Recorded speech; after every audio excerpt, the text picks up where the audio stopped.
Hello guys, welcome back to my channel. তো আগের দিন যেখানে শেষ করেছিলাম আজকে ওখান থেকে স্টার্ট করছি। তো চলুন, মনে আসিলে আজ কেমন করিয়া কথা আরম্ভ করিবে যতীন তাহাই ভাবিতে লাগিল। ভাবিতে গেলে কথাগুলো কেমন অস্বাভাবিক রকম বড় হইয়া পড়ে। সেসব কথা চলিবে না। যতীনের আশঙ্কা হইতে লাগিল আজকের রাত্রের 5 মিনিটও ব্যর্থ হইবে, অথচ তাহার জীবনের এমনতর নিরলা 5 মিনিট আর কটাই বা বাকি আছে। এ কি বউ, কোথাও যাচ্ছ নাকি? সীতারামপুরে যাব। সে কি কথা, কার সঙ্গে যাবে? অনাথ নিয়ে যাবে। লক্ষ্মী মা আমার, তুমি যেও, আমি তোমাকে বারণ করব না, কিন্তু আজ নয়। টিকিট কিনে গাড়ি রিজার্ভ করা হয়ে গেছে। তা হোক, ও লোকসান গায়ে সইবে। তুমি কাল সকালে চলে যেও, আজ যেও না। মাসি, আমি তোমাদের তিথিবার মানি নে। আজ গেলে দোষ কি? যতীন তোমাকে ডেকেছে, তোমার সঙ্গে তার একটু কথা আছে। বেশ, তো এখনো সময় আছে, আমি তাকে বলে আসছি। না, তুমি বলতে পারবে না যে যাচ্ছ। তা বেশ, কিছু বলবো না, কিন্তু আমি দেরি করতে পারবো না।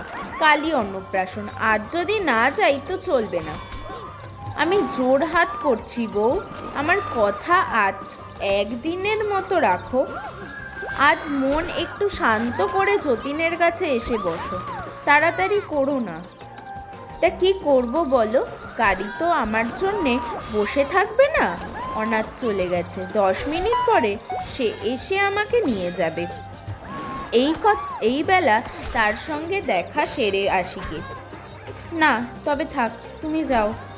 এমন করে তার কাছে যেতে দেব না। ওরে অভাগিনী, তুই যাকে এত দুঃখ দিলি সে তো সব বিসর্জন দিয়ে আজ বাদে কাল চলে যাবে। কিন্তু যত দিন বেঁচে থাকবি এ দিনের কথা তোকে চিরদিন মনে রাখতে হবে। ভগবান আছেন, ভগবান আছেন, সে কথা একদিন বুঝবি। মাসি, অমন করে শাপ দিও না বলছি।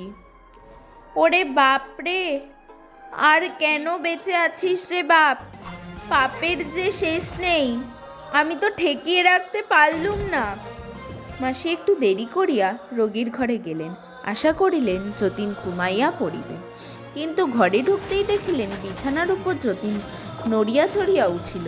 মাসি বলিলেন, এই এক কাণ্ড করে বসেছে। কি হয়েছে মা, কি হয়েছে? মনি এলো না? এত দেরি করলে কেন মাসি? গিয়ে দেখি সে তোমার দুধ জাল দিতে গিয়ে পুড়িয়ে ফেলেছে বলে কান্না। আমি বলি, হয়েছে কি? আরও তো দুধ আছে,